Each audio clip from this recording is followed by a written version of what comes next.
warahmatullahi wabarakatuh. Waalaikumsalam warahmatullahi wabarakatuh. Di sini bersama saya Kian Panita. Di sini saya akan mewawancarai Bapak, izin Pak, untuk mengerjakan tugas kali kami dalam kegiatan kerja. Di sini saya ingin bertanya tentang dampak dan hal-hal yang berhubungan dengan sampah di sekolah kita. Di sini saya akan memaparkan 7 pertanyaan.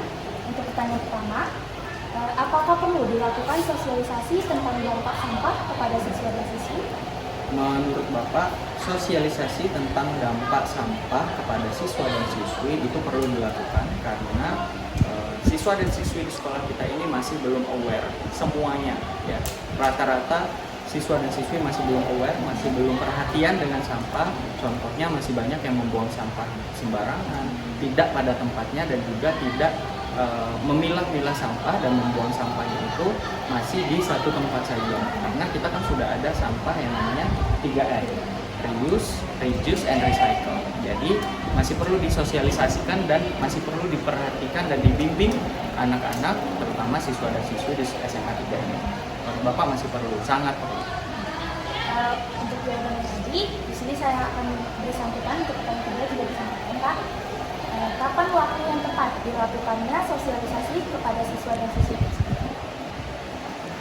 Menurut Bapak, kalau misalnya masalah waktu untuk sosialisasi itu mungkin bisa dilakukan ketika waktu yang senggang, atau mungkin ketika hari Minggu, ketika anak-anak tidak ada kegiatan yang penting ataupun tidak mengganggu waktunya, bisa dilakukan 1 jam sehari, dan jelas kalau bisa dilakukan 3 kali seminggu menurut Bapak. Berarti dilakukan Secara rutin. Pertanyaan ketiga, bagaimana cara sekolah untuk mengelola sampah organik dan sampah anorganik?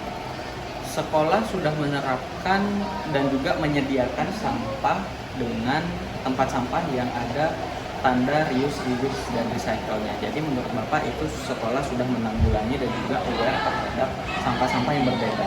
Dan juga siswa juga bisa membuang sampah itu tepat pada tempatnya.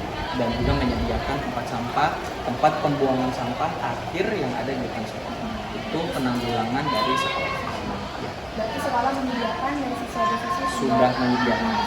Jadi siswa dan siswi, para pelajar itu tinggal membuang sampah yang sudah diajukan, dan juga jika melihat sampah di luar itu dipungut dan dibuang sesuai dengan tempat sampah yang ada pada tempatnya. Contohnya sampah organik, anorganik, dan juga non-organik.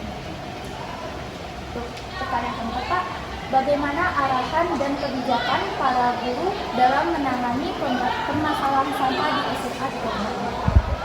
Arahan dan juga pengarahan dari para guru itu menurut Bapak sudah sangat jelas dan sudah sangat setiap hari, setiap upacara, setiap ada pertemuan dengan murid-murid itu pasti diberitahukan dan juga diarahkan, dibimbing setiap hari. Bahkan juga guru kalau misalnya ada anak atau pelajar yang sedang beristirahat, sedang duduk-duduk di dekat kelasnya, namun ada sampah di sekitarnya, itu pasti guru-guru sudah memberitahu atau mengingatkan kepada anak tersebut untuk mengambil sampah tersebut. Cuman kalau misalnya tidak ada anak-anak atau tidak ada murid, ya pasti guru juga mengambil sampahnya sendiri.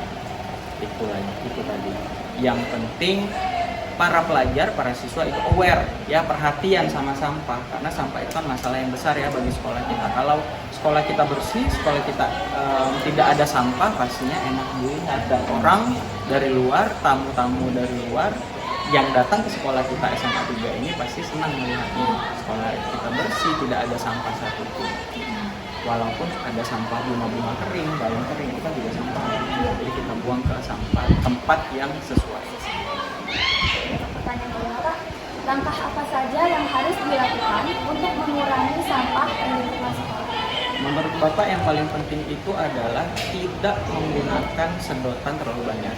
Sedotan dan juga sampah minuman yang terlalu banyak. Karena sampah plastik atau sampah minuman kalian itu yang ada sedotan itu kan susah diuraikan. Dan juga dapat mengganggu, merusak lautan, dan juga dapat merusak ekosistem bumi karena susah diuraikan. Jadi kalau bisa bawa botol minum sendiri dari rumah, kalau mau beli minuman dari kantin, di kantin itu bawa gelasnya sendiri dari kelas, dari rumah. Ya nggak apa-apa ribet, itu namanya usaha kita untuk aware kepada sampah. Betul? Betul. Untuk pertanyaan ke-6, di mana tempat yang efektif untuk melakukan pengelolaan sampah di lingkungan sekolah? Tempat yang efektif untuk pengelolaan sampah di sekolah mungkin bisa dimulai dari setiap kelas sendiri ya, karena setiap kelas sudah diberikan tempat sampahnya masing-masing dengan label yang sesuai. Jadi dari setiap siswa dan siswi itu bisa memulai pengolahan sampah itu sendiri dari kelas dan juga bekerja sama dengan teman masing-masing, baik itu di kelas dan juga jangan lupa untuk di rumah juga disosialisasikan dan juga diperhatikan dibawa ke lingkungannya masing-masing, tidak hanya di sekolah. Untuk pertanyaan terakhir, Pak, Ya. apa saja masalah sosial yang terjadi di sekolah yang berkaitan dengan sampah? Masalah sosial yang terjadi berkaitan dengan sampah di sekolah itu tadi karena siswa dan siswi di sekolah kita ini belum semuanya perhatian atau kita bisa bilang itu belum aware dengan adanya sampah-sampah dan juga tidak bisa membuang sampahnya itu ke tempat yang sesuai. Misalnya sampah plastik dibuangnya ke tempat yang organik, sampah kaca dibuangnya ke tempat yang tidak sesuai. Jadi kan itu menjadi masalah dan dampak dan perlu diperhatikan dan perlu diarahkan serta dibimbing lagi. Itu masalahnya menurut saya, dan juga penggunaan plastik tadi yang terlalu banyak. Baiklah teman-teman, sekian wawancara kami, Pak. Terima kasih atas waktunya. Assalamualaikum. Waalaikumsalam warahmatullahi wabarakatuh. Baiklah, assalamualaikum warahmatullahi wabarakatuh. Di sini perkenalkan, nama saya Salsabila Nur Khalida dari kelas 10-1 dan teman saya Hanisri Hidayati dari kelas 10. Baiklah, kami berdua di sini ingin mewawancarai salah satu teman kami yang berasal dari kelas 10-3 yang bernama Sila Dikusuma. Nah, baiklah Sela di sini. Jadi kami ingin mewawancarai Sela tentang 7 pertanyaan tentang mengenai sampah yang ada di sekolah kita. Nah, satu, menurut Sela, apa yang akan terjadi jika sampah tidak ditangani dengan baik? Maka lingkungan di sekitar sekolah kita bakalan banyak sekali penumpukan sampah. Lingkungan kita akan Oke, baik. Pertanyaan selanjutnya, apa saja upaya yang dapat kita lakukan untuk menanggulangi sampah di sekolah kita? bisa mendaur ulang sampah. Misalnya dari plastik kita bisa mendaur ulang sebuah kerajinan yang bisa bermanfaat bagi kita. Nah, pertanyaan nomor 3, bagaimana cara pemanfaatan atau pengolahan sampah organik? Bisa dibuatkan menjadi pupuk kompos untuk tumbuhan, bisa juga. Berarti untuk sampah organik dijadikan pupuk kompos kepada tumbuhan agar tumbuh subur. Iya. Baiklah, pertanyaan keempat sampai ketujuh akan dilanjutkan oleh teman saya, yaitu Hani. Silakan Hani. Pertanyaan keempat, produk apa saja yang dihasilkan dari proses daur ulang sampah anorganik? Bisa saja plastik dibuat jadi kerajinan yang bisa bermanfaat bagi kita, contohnya seperti celengan, itu juga bisa. Yang kelima, mengapa sampah plastik menjadi sampah yang paling banyak ditemukan di sekolah? Karena rata-rata kita mengonsumsi jajan gitu, kita kan menggunakan wadah dengan plastik itu kan, jadi plastik mungkin sampah terbanyak yang ada di lingkungan sekolah kita. Yang keenam, dari mana saja sumber-sumber sampah di sekolah berasal? Bisa dari kantin, sepsis juga. Dan yang terakhir, mengapa sampah menjadi permasalahan yang tidak terselesaikan? Karena sampah plastik bisa menyebabkan penumpukan lingkungan jadi kotor, makanya kita kan mengonsumsi makanan dengan wadah tadi, dengan wadah plastik itu kan secara terus-menerus gitu kan setiap hari, jadi ya itu bisa menumpukan sampah. Jadi makanya kita ada tong sampah yang kayak memisahkan yang mana anorganik, organik, dan yang berbahaya. Nah, baiklah teman-teman, sekian hasil wawancara kami berdua, Salsabila dan Hani, kepada Sela kelas 10-3. Cukup sekian, kami akhiri. Wassalamualaikum warahmatullahi wabarakatuh. Assalamualaikum warahmatullahi wabarakatuh. Perkenalkan, di sini saya Kurnia Desmita Adesa Putri, mewakili dari kelompok 4. Di sini kami dari kelas 10-1.